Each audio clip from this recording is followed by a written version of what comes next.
Good morning, Sham Stars. We are starting new chapter, chapter 14, Respiration in Plants.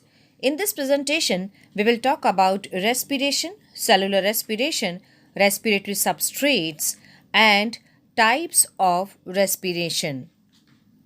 As we have already studied in previous chapter, photosynthesis in higher plants.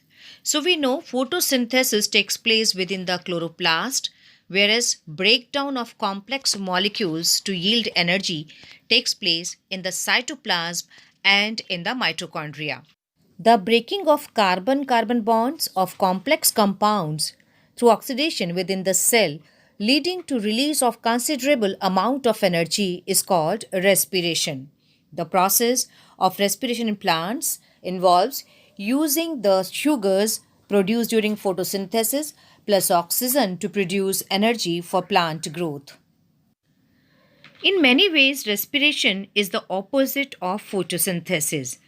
In the natural environment, plants produce their own food to survive. Now let's talk about cellular respiration. Cellular respiration, the process by which organisms combine oxygen with foodstuff molecules, diverting the chemical energy in these substances into life sustaining activities and discarding as waste products carbon dioxide and water. The energy is released slowly in a stepwise series of reactions catalyzed by enzymes. Glucose is the most favored respiratory substrate in the respiratory process. Now let's understand what are respiratory substrates. Respiratory substrates are organic compounds which are oxidized to yield energy. These organic nutrients are produced by plants in anabolic processes. For example, photosynthesis, fat synthesis, and protein synthesis. In normal conditions or natural conditions, only carbohydrates are oxidized.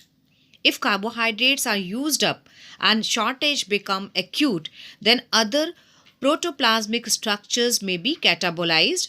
Protoplasmic respiration. We call it protoplasmic respiration. During oxidation within a cell, all the energy contained in respiratory substrates is not released free into the cell or in a single step. It is released in a series of slow stepwise reactions controlled by enzymes, and it is trapped as chemical energy in the form of ATP. ATP acts as the energy currency of the cell. This energy trapped in ATP is utilized in various energy requiring processes of the organisms, and the carbon skeletal produced during respiration is used as precursors for biosynthesis of other molecules in the cell.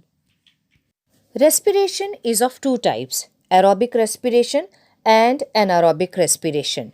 If respiration occurs in the presence of oxygen, we call it aerobic respiration. And if it occurs in the absence of oxygen, we call it anaerobic respiration.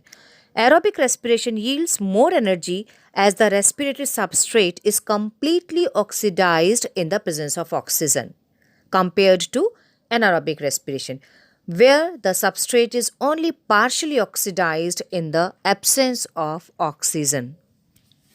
Both aerobic and anaerobic respiration starts with glycolysis.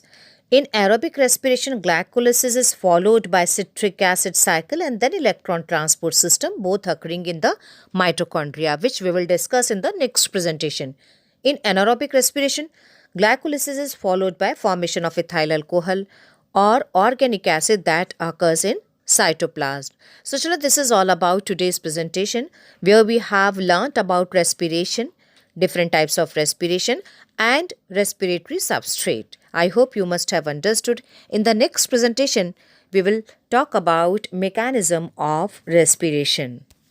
Thank you, Shem Stars. That's all for today. You can drop your queries on Google Classroom. Take care.